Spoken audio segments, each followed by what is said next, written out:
Voilà, dans la logique de cette gestion financière, je dis que nous sommes appelés à améliorer et que nous avons déjà commencé par améliorer depuis 2022. J'aimerais faire cette illustration à partir d'un exemple défini. Le cas FESECAV. Et avant que les groupements ne soient groupements, pour pouvoir bénéficier des fonds au niveau de la FESECAV, il y a eu un travail préalable.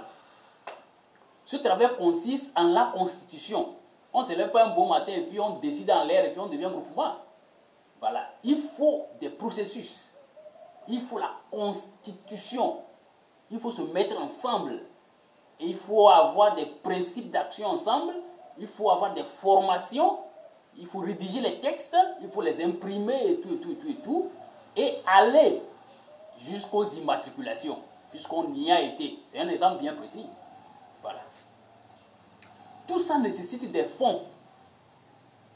Les producteurs avaient donné 2 raisons pour être réticents par rapport à des cotisations. La première raison, c'est la mémoire de certaines expériences douloureuses qu'ils avaient faites de par le passé. Ils nous ont dit que des projets étaient venus, soit disant qu'ils veulent les aider, à se constituer, à avoir des financements et tout, mais qu'il fallait faire des cotisations pour les préalables.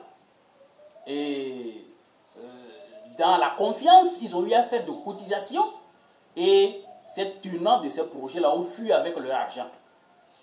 Donc, ce n'est pas un cas, ce n'est pas 2 cas. Donc, vraiment, quand on parle de projet et tout ça, là, eux, ils n'ont plus confiance.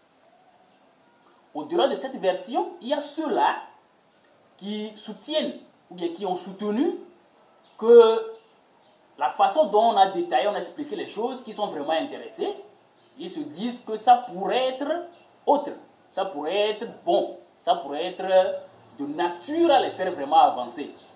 Mais que concrètement, ils n'avaient pas d'argent pour faire la cotisation, ou bien les cotisations en ce moment-là. Et voudraient qu'on puisse les aider, étant donné qu'il y a cette logique sociale dans nos actions, dans ce que nous leur expliquons. Si nous pouvons les aider à pouvoir avancer. Comme ça, quand il y aura les financements, jusque-là, il y aura un agrandissement des espaces cultivés et tout. Et donc, on verra comment, à partir des financements, à partir des productions et tout, pouvoir faire les retraits des fonds pour nous rembourser ce qu'on leur aurait donné en avance, en amont, en préalable.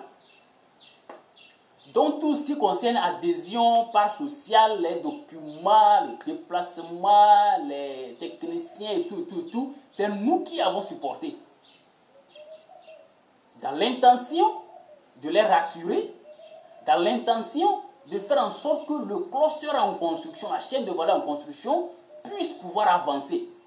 Qu'il n'y ait pas le blocage de la mémoire du passé pour amener les gens à ne pas avancer. Et ça veut dire que toute la chaîne ne pourra pas se mettre en place, ne pourra pas évoluer. Donc on a pris ce risque-là de supporter ces charges-là jusqu'à... À un moment donné, le financement attendu du PAEGSP, qui est en amont la structure qui a propulsé la mise en place de cette chaîne de valeur en relation avec l'usine de la NSCPA qui était mise en place, le financement attendu de cette source-là n'était pas là, n'était pas arrivé. On n'a pas baissé les bras, on a fait cet effort comme stratégie de survie pour orienter la chaîne que nous nous drainons vers la FESECAV pour avoir le minimum de soutien nécessaire afin de pouvoir avancer. Et là aussi, les démarches d'ouverture de compte, l'adhésion à la FESECAV, la garantie financière pour le prêt, la négociation même du financement, tout, c'est nous qui avons supporté. Quand les financements sont sortis, on a dû enlever donc. Parce que là, à un moment donné, il y avait certaines divergences qui avaient commencé déjà par naître. S'il faut aller dans les détails, on va beaucoup perdre le temps, mais nous sommes prêts, au besoin, à donner les détails. Et nous avons actuellement un document qui va vraiment dans les détails, qui est le PV de la rencontre du 5 mai avec l'actuel directeur de la FESECAV, le directeur 2023 de la SECAV, Badou. Voilà.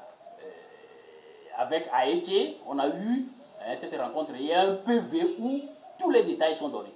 Donc je vais rapidement pour ne pas faire une vidéo trop longue. Et donc, on a fait ce retrait-là pour pouvoir satisfaire les investisseurs. Et je dis même dans les retraits qui devraient aller au niveau des investisseurs, on a pu négocier encore avec d'autres investisseurs qui ont accepté même qu'on prenne une partie de ces fonds-là pour mettre encore dans la gestion en termes de collecte et même en termes de moyens de déplacement pour la centralisation des produits. Je parle ici des produits, c'est-à-dire le débardage. Voilà. La zone est un peu complexe de sorte qu'on parle de débardage et de centralisation. Je vais peut-être faire autre audio après pour expliquer la différence entre ces deux éléments-là. En termes de produits, ici pas en termes d'argent, mais en termes de produits. Donc on a payé un tricycle pour pouvoir gérer ces difficultés de débardage et de centralisation. Voilà. Donc, il est maintenant question à ces producteurs de faire effort au cours de la période du crédit pour pouvoir faire suffisamment de livraison, mener d'autres activités connexes pour pouvoir gérer le reste du fonds en plus de ce qu'on a retiré, qui consiste en ce qu'eux-mêmes, ils devraient cotiser au départ. Voilà. Et donc, on ne peut en aucun cas dire pourquoi on a enlevé ces fonds-là. Sinon, on poserait la question, pourquoi on leur a aidé au départ? Est-ce que vous voyez? Donc, dans notre logique de gestion, ça ne pose vraiment pas de problème. Mais quelqu'un qui n'est pas formé sur cette façon de gérer, quelqu'un qui n'adhère pas à cette façon de gérer, va trouver qu'il y a souci. Et c'est en cela que je n'accuse pas trop les agents de la FESECAV qui, à un moment donné, parce qu'il y a difficulté de remboursement, ont commencé par faire des trucs, bon, qui malheureusement ne nous arrangent pas, mais ce qui est fait est fait. Et il faudrait se rattraper pour voir comment recadrer les choses pour pouvoir avancer.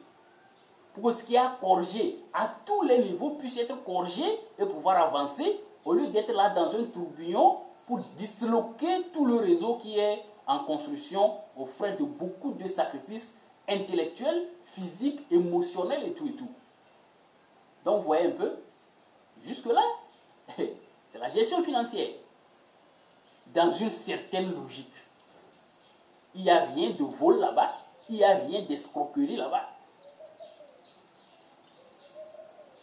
Je vous remercie.